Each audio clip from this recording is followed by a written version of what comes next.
Good morning po mga kanibors and good morning po sa ating lahat. For today, magluluto po ako ng tinola pananghalian. Medyo anong oras na? 11 something na. Okay, but syempre before anything else, I thank you po muna ulit sa pag-follow nyo at sa pag-support nyo sa channel namin, 642 TV kami. Ayan, so nakapaggayat na ako ng so lagay ko na ng mantika. Kunti lang. Okay. So, nakapagayat na ako ng mga rekado ko, bawang, sibuyas, luya, para sa Pilipinong tinola, very basic. So, okay.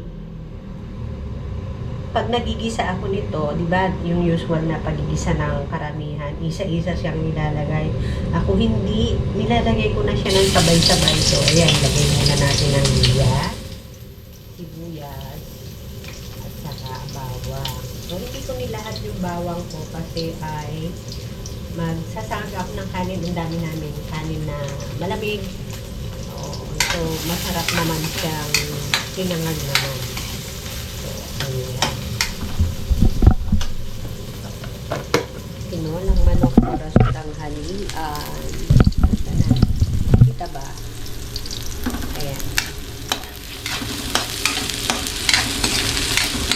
So, halo-haloin lang natin na kaunti hanggang siya ay mag-brown ng konti para maglasa yung ating mga spices. Mas malasa, mas marami ang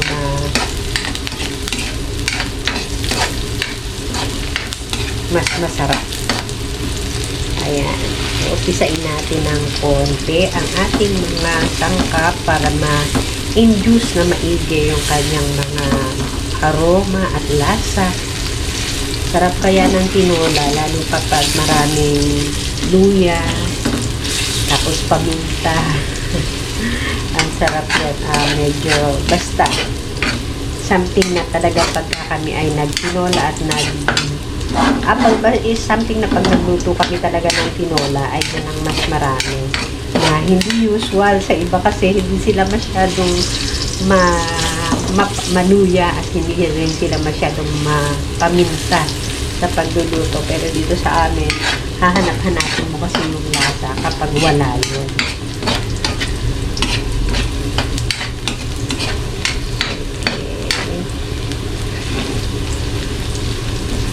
Ayan, pwede na. Lalagay ko na yung manok. So, balik ka muna dyan for the meantime. Ito na ang aking chicken. So, ito yung aking chicken.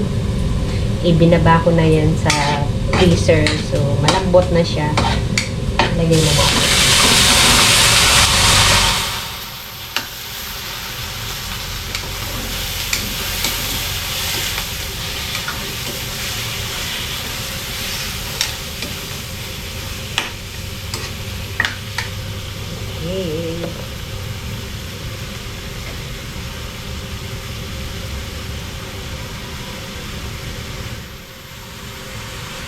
Lagyan natin ng konting sabaw.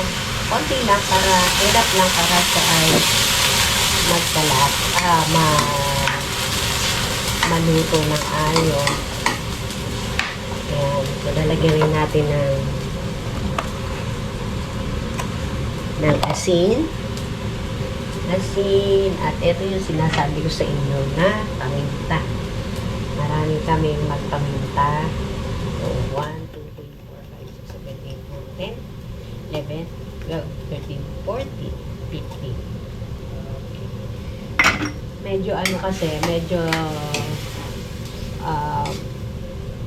medyo matagal-tagal na rin yung aking paminta, kaya siguro yung nagde-depreciate yung lasa niya, hindi na siya masyado maanghang, kaya mas maraming tak-tak yung ginagamit ko. Nasa na po? Wala. Ayun.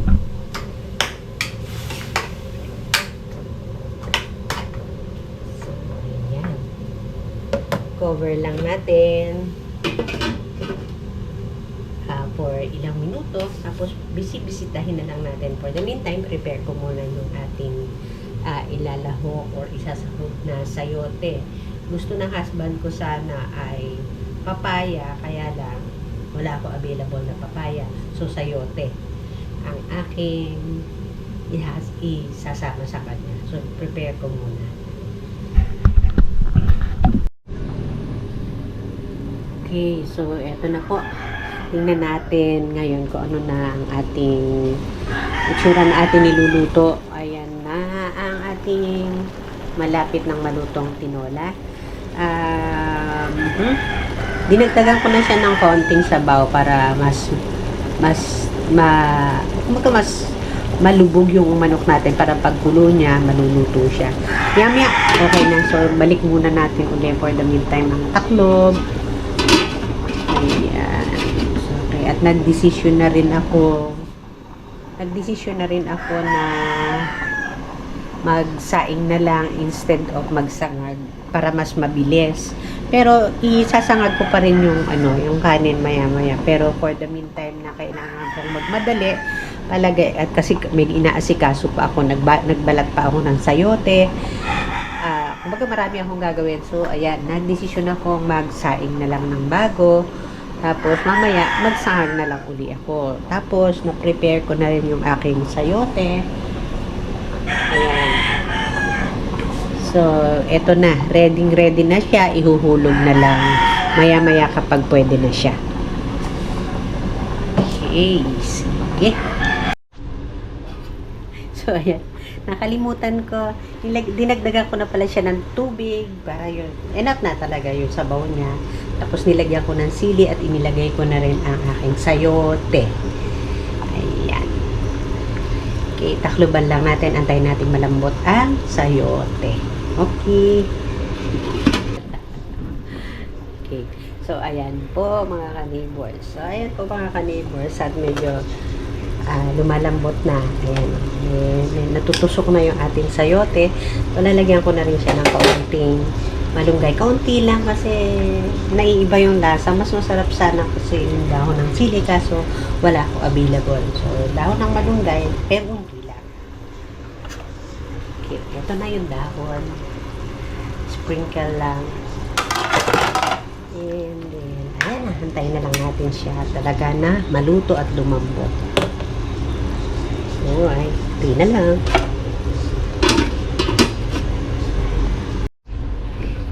Okay, ayan. Luto na po ang ating tinola.